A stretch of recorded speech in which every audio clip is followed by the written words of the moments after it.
بسم الله الرحمن الرحيم ولقد كرمنا في بني آدم قال النبي صلى الله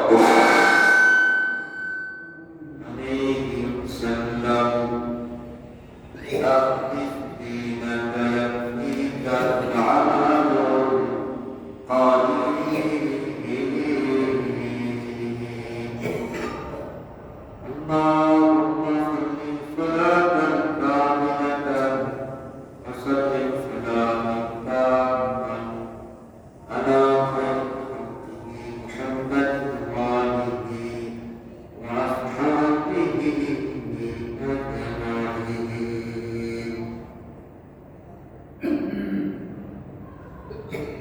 اللهم بارك على محمد وعلى آل محمد كما باركت على إبراهيم وعلى آل إبراهيم إنك حميد مجيد اللهم بارك على محمد وعلى آل محمد كما باركت على إبراهيم وعلى آل إنك حميد مجيد استغفر الله ربي من كل ذنب وأتوب إليه لا حول ولا قوة إلا بالله العلي العظيم মহান আল্লাহ তাআলা দরবারে অসংখ্য শুকরিয়া আল্লাহ জাল্লে জালালুহু ওয়া আম্মা নাওয়ালুহু আমাদেরকে পবিত্র জবান নামাজে আসার মতো বসার মতো তৌফিক দান করলেন। এজন্য রব্বে কারীমের দরবারে শুকর আদায় করছি, কালিমাতুল শুকর আলহামদুলিল্লাহ। প্যারা হাজির, আল্লাহ তাআলা আমাদেরকে দিনের এক রোজ এক সময় দিয়া তার পবিত্র ঘরে আনছে। আল্লাহ তাআলা খাস এক দয়া, এক মেহেরবানি। রব্বে কারীম আমাদেরকে ভালোবেসে মহব্বত করে তার পবিত্র ঘরে এনেছে। রব্বে কারীমের দরবারে লাখ কোটি শুকরিয়া। প্যারা হাজির, আল্লাহ তাআলা আমাদেরকে আশরাফুল মাখলুকাত বানিয়েছে। আল্লাহ তাআলা চাইলে আমাদেরকে অন্য কোনো প্রাণী বানাইতে পারতেন, অন্য কোনো মাখলুকাত বানাইতে পারতেন। আল্লাহ তাআলা আমাদেরকে ভালোবেসে মহব্বত করে তার প্যারা বান্দা বানাইছে।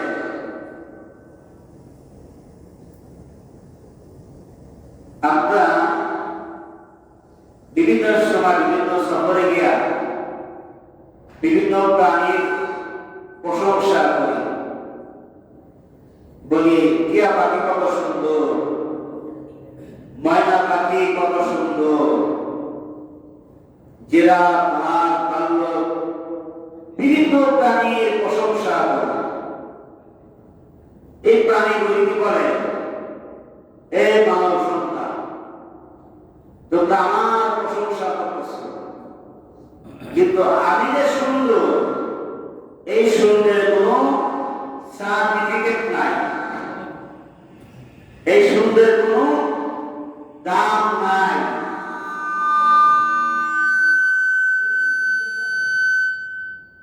যারা হাজিরে সুন্দরের কোনো সার্টিফিকেট নাই।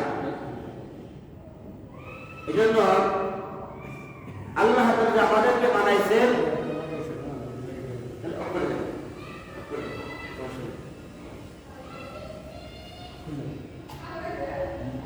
সুন্দরের।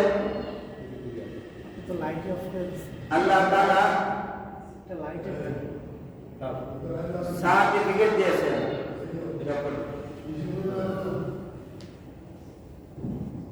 সৌন্দর্যের কি দিয়েছে? সার্টিফিকেট দিয়েছে। কি সার্টিফিকেট? সূরত 3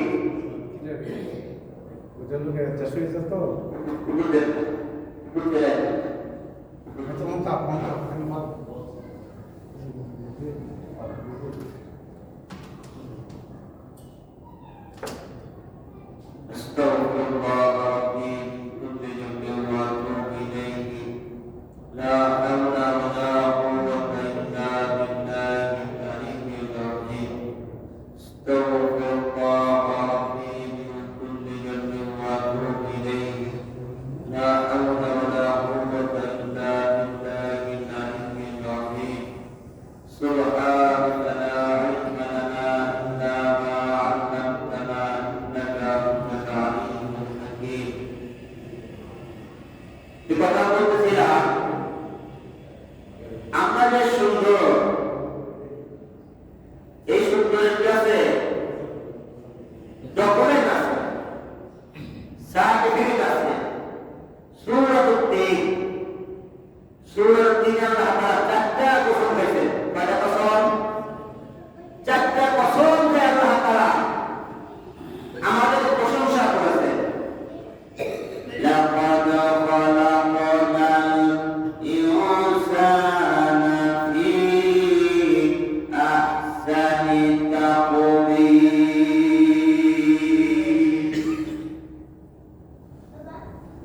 আল্লাহ বান্দার, আমি আল্লাহ তাআলা মানব জাতিকে সৃষ্টি করেছি অপরাধ দিয়া, সৌন্দর্যের দিয়া। যে সুন্দর কোনো তুলনা নাই।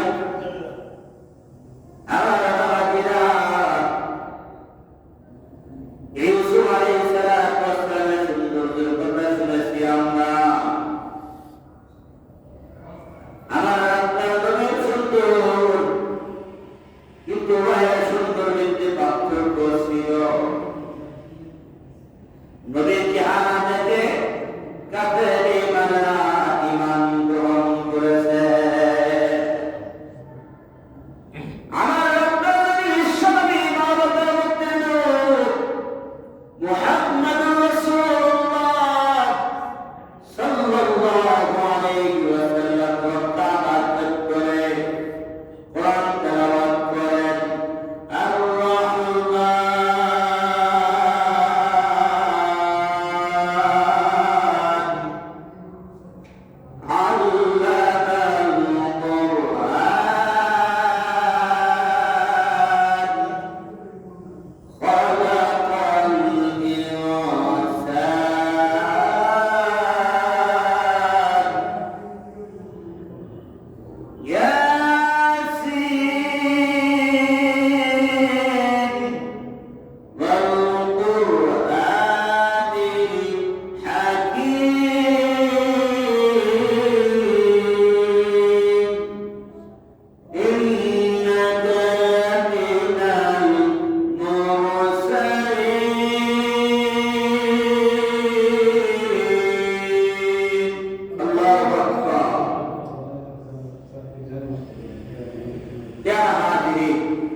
ইবাদত করতে ইবাদত যাবে না, শিরক করা যাবে না।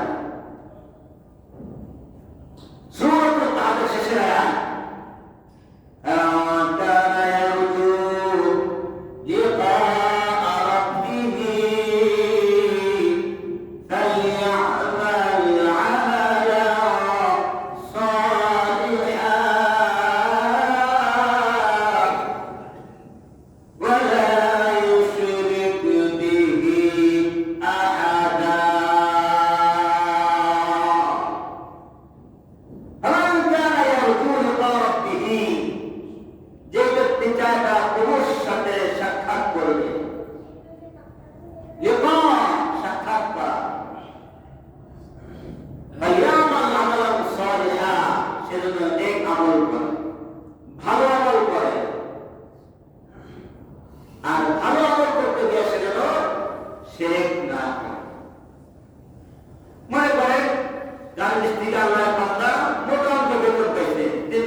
বুঝ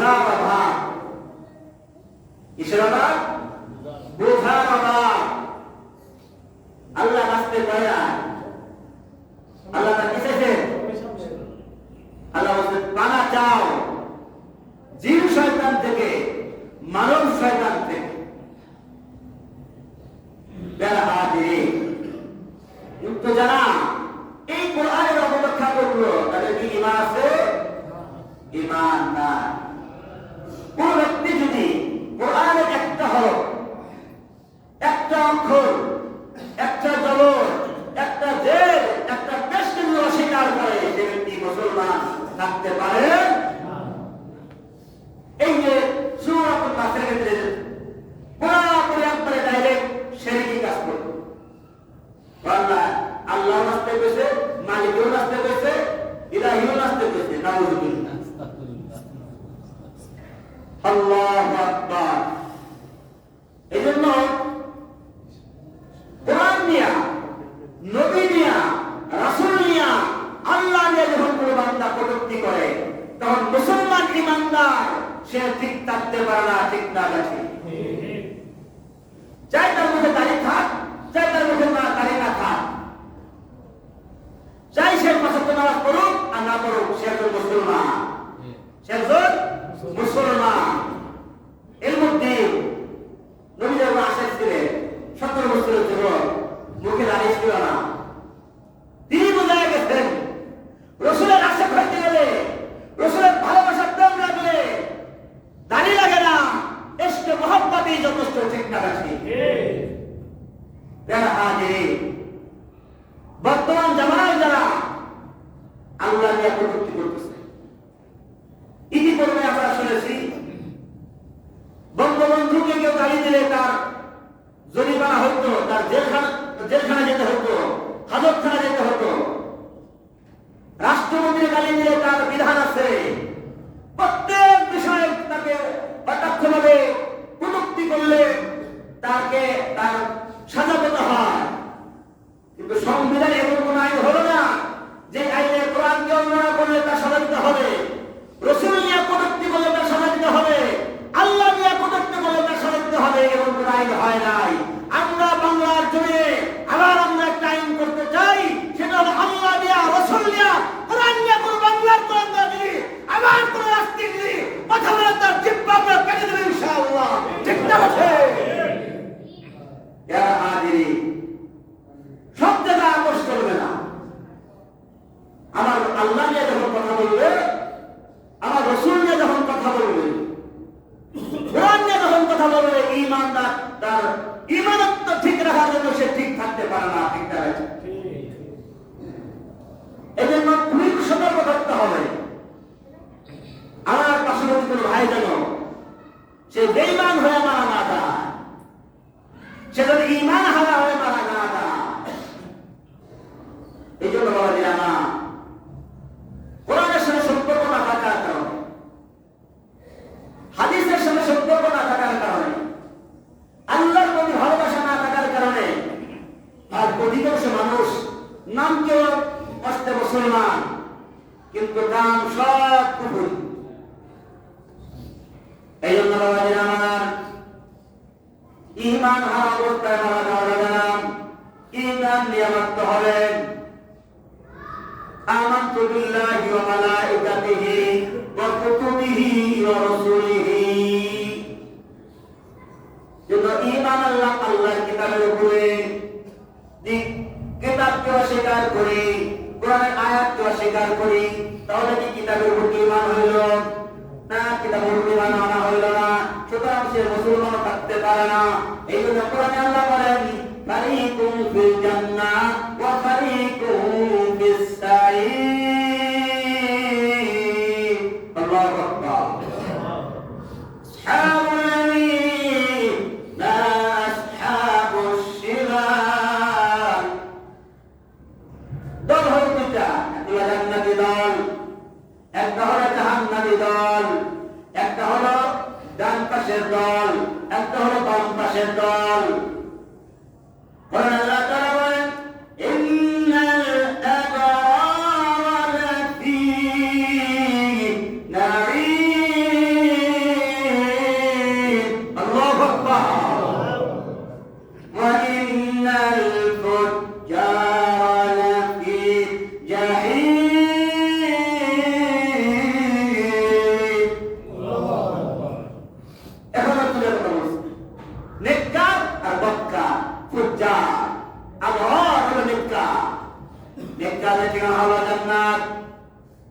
الأبرار لفي نعيم وإن الفجار لفي جحيم যারা হবে তারা হবে জান্নাতি আর যারা বদমাশ হবে বদকার হবে যারা গুনাহগার হবে তাদের ঠিকানা হলো জাহান্নাম। হে মুসলমান, চিন্তা করতে হবে আমরা জান্নাতে যাব না জাহান্নামে যাব। জান্নাতে যেতে চাইলে নেককার হতে হবে, নেককারের বিকল্প নাই। আর জাহান্নামে যেতে চাইলে নেককারের বিকল্প হলো বদকার, তার জন্য জাহান্নাম। সহজ একেবারেই দুনিয়া বুঝতে গেলে সহজ, কিন্তু আমরা সেটাকে বোঝার জন্য অনেক চিন্তা চেতনা নেয়া ইসলামকে আমরা একেবারেই কঠিনে ফেলাই। লা ইউকাল্লিফুল্লাহু নাফসান লা ইউকাল্লিফুল্লাহ, আল্লাহ বলেন এমন কোন কাজ আমি আল্লাহ তাআলা বান্দার উপর দেই না যেটা বান্দার উপরে কষ্ট হবে। আল্লাহ বলেন না, যেটা তুমি পারবা না ওই কাজ আমি আল্লাহ তাআলা বান্দার উপর চাপায় দেই না। এই জন্য আল্লাহ তাআলা যেটা আমাদের উপর চাপায় দেন এটা আমাদের জন্য সহজ। কাজ করলে সহজ, কাজ না করলে কঠিন। এই জন্য আমাদের আমার ঈমানের উপর অটল থাকতে হবে। আল্লাহ এবং আল্লাহ রাসূলের প্রতি ভালোবাসা ঈমান আমাদের রাখতে হবে। এই জন্য দুনিয়াতে বহুত ফেরকা মানুষ আসবে, বহুত ফেরকা লোক আসবে। এক শ্রেণীর মানুষ হবে জান্নাতি, বাকি সব হবে জাহান্নামী। নবী বিদায় হয়ে গেছেন, বিদায় করতে বলেছেন ৭৩ কাতার হবে। কয় কাতার হবে? ৭৩ কাতার হবে। ইল্লা বিল্লাতান ওয়াহিদা, একটা কাতার হবে জান্নাতি আর বাকি ৭২ কাতার হবে জাহান্নামী। এইজন্য আল্লাহ তাআলা আমাদেরকে জান্নাতি মানুষ হওয়ার মতো তৌফিক দান করুন। জবান খুলে বলুন আমিন। আল্লাহর কাছে দোয়া করতে হবে আল্লাহ যেন জাহান্নামী মানুষ না বানান, আল্লাহ যেন জাহান্নামী মানুষ না বানান। যেন রব্বে কারিমের দরবারে দোয়া করতে হবে। নবীরা পর্যন্ত আল্লাহর কাছে দোয়া করছেন, নবীরা পর্যন্ত আল্লাহর কাছে দোয়া করছেন। এই জন্য আমাদের আল্লাহর কাছে দোয়া করতে হবে হিদায়াতের দোয়া। কিসের দোয়া ভাই? হিদায়াতের দোয়া। এই জন্য সূরাতুল ফাতিহা আমরা বলে থাকি ইহদিনাস সিরাতাল মুস্তাকিম। ও আল্লাহ, সরল সহজ সঠিক রাস্তা আমাদেরকে রাখো, সঠিক রাস্তায় পরিচালনা করো। গায়রিল মাগদুবি আলাইহিম ওয়ালাদ-দাল্লিন, ইহুদি আর নাসারাদের রাস্তা আমাদেরকে দিও না, আমাদেরকে সিরাতাল মুস্তাকিমের রাস্তায় চালাও। আমরা সবসময় দোয়া করি কিন্তু অর্থ বুঝি না। ইহদিনাস সিরাতাল মুস্তাকিম, আল্লাহ আমাদেরকে সঠিক সরল রাস্তায় রাখো, আমাদেরকে গুনাহ রাস্তায় নিও না, বেঈমান কাফের রাস্তায় নিও না, নাসারাদের রাস্তায় নিও না, ইহুদিদের রাস্তায় নিও না। ওই রাস্তা নাও প্রভু যে রাস্তায় তোমার সাহাবায়ে কেরাম চলে পুরস্কৃত হয়েছে, ওই রাস্তায় আমাদেরকে পরিচালনা করো। সূরাতুল ফাতিহার এইটাই শিক্ষা। সূরা ফাতিহা শিক্ষা দেয় যেই রাস্তায় চলে আম্বিয়াগণ, শুহাদাগণ, সালেহগণ, নেককাররা পুরস্কৃত হয়েছে, নেককাররা সার্টিফিকেট পেয়েছে, ওই রাস্তা আমাদেরকে চালাও। এই জন্য কোরআন আল্লাহ বলেন রাদিয়াল্লাহু আনহু ওয়া রাদু আনহু, যাদের প্রতি আল্লাহ খুশি আর যারা আল্লাহর প্রতি খুশি তারা হলেন সাহাবায়ে কেরাম। তারা হলেন কি?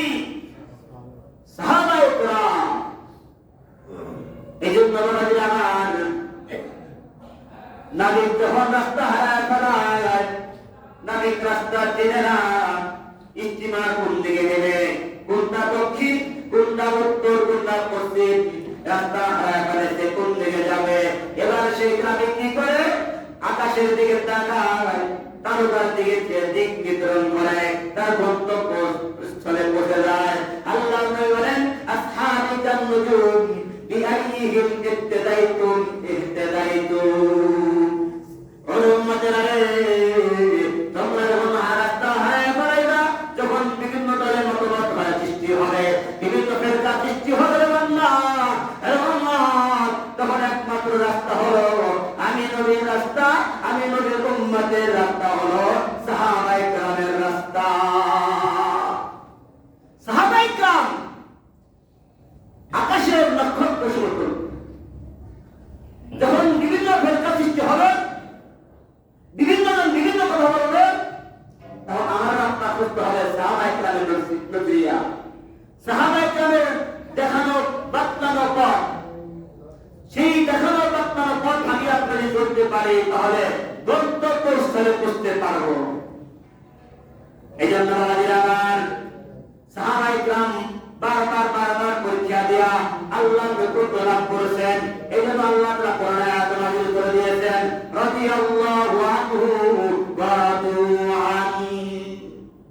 এমন আমল করেছে, এমন অবস্থা করেছে, আমার আল্লাহ খুশি হয়ে গেছেন। এই জন্য বাবাজিরা, আমরা যখন আমাদের কোনো ডাকা দিবে, আমাদের প্রত্যেকটা ক্ষেত্রে পরীক্ষা দিয়া এরকম ভাবে আমাদের কি করতে হবে, পাস করতে হবে। মহিলারা পর্যন্ত পাস করছে, কিভাবে পাস করছে? উহুদ যুদ্ধের ঘটনা, ২০-১৫ নাকি আছে, ২০-১৫ উহুদ যুদ্ধের ঘটনা। আমার বাবাজিরা, মহিলা সাহাবী, এরকম আওয়াজ আসছে কত কোটিরা মুহাম্মদ, অন্য করে দিকে তাকাবেন না, বিশেষ ছেড়ে দেবেন, একটু তাকাবেন খেয়াল করে। মহিলারা নবীজির প্রতি কেমন আসছে? নবীজি বলছে যুদ্ধের ময়দানে যুদ্ধে যেতে হবে। এক মহিলা সাহাবী, গ্রাম্য সাহাবী, ৮ বছরের যুবক, এক বাচ্চা নিয়ে আসছে। আমার এই সন্তানকে যুদ্ধের ময়দানে নিয়ে যান। আল্লাহর নবী বলেন সাহাবীরা রে, তোমার এই সন্তানের যুদ্ধের ময়দানে কি কাজে লাগবে? হুজুর, আমি গ্রাম্য মহিলা, এত কিছু বুঝি না, কিন্তু একটা বুঝিল হুজুর, সেটা হলো আমি যখন রান্না করা শুরু করে দেই, আর এরকম রান্না করার আগে এরকম ভাবে ছোট ছোট লাকড়ি দিয়ে আগুন ধরা নেই। বড় লাকড়ি আগে আগুন ধরাই না, বড় লাকড়ি আগুন ধরে না। নবী গো, যুদ্ধ যখন শুরু হয়ে যাবে, আমার সন্তানকে যুদ্ধের ময়দানে আগে দিয়া যুদ্ধের দাম আমাদের দিলে। যুদ্ধের ঘটনা, বড় কবিরা মুহাম্মদ, মুহাম্মদ নাই, নাই রে মুহাম্মদ নাই। নবীর কন্যা ফাতেমা দৌড়ায় নবীকে সম্মান করার জন্য, খোঁজ করার জন্য। অনুরূপ করে একজন মহিলা তিনি ঘোরা শুরু করেছে, দেখি মহিলা, দেখি আমার নবী কোথায়, দেখি আমার নবী কোথায়। একজন সাহাবী জানতে বলে, মহিলা তুমি কোথায় যাচ্ছ? তোমার সন্তান শহীদ হয়ে গেছে। মাশাআল্লাহ, সমস্যা নাই। আবার দৌড়া শুরু করছে, আমার দেশে পাগলের বেশে মহিলা দৌড়ানো শুরু করছে। আবার সাহাবীরা ডাক দেয়া বলে, মহিলা রে তুমি কোথায় যাচ্ছ? বলে আমি যাচ্ছি, আমার যুদ্ধের ময়দানে যাচ্ছি, উহুদ যুদ্ধের প্রান্তরে যাচ্ছি। কয় তোমার স্বামী শহীদ হয়ে গেছে, সমস্যা নাই। মহিলা আবার দৌড়ানো শুরু করছে। আবার সাহাবীরা ডাকতে বলে, মহিলা তোমার বাবা শহীদ হয়ে গেছে, ভাই সমস্যা নাই। মহিলা ডাকতে বলে, সাহাবীরা রে, আমি আমার সন্তানের খোঁজ নেওয়ার জন্য যুদ্ধের ময়দানে যাচ্ছি না, আমি আমার স্বামীর খোঁজ নেওয়ার জন্য যুদ্ধের ময়দানে যাচ্ছি না, আমি আমার বাবার খোঁজ নেওয়ার জন্য যাচ্ছি না, আমি তো যাচ্ছি বিশ্বনবী মুহাম্মদ রাসূলুল্লাহ আতাইতু জাহা ইমামুল মুরসালিন খাতামান নবীন, ইসলামের প্রফেট, মক্কার মক্কি, মদিনার মতি মুহাম্মদ রাসূলুল্লাহ সাল্লাল্লাহু আলাইহি ওয়াসাল্লামের খোঁজ নেওয়ার জন্য যুদ্ধের প্রান্তরে আমি মহিলা যাচ্ছি। আল্লাহু আকবার। এভাবেই মহিলারা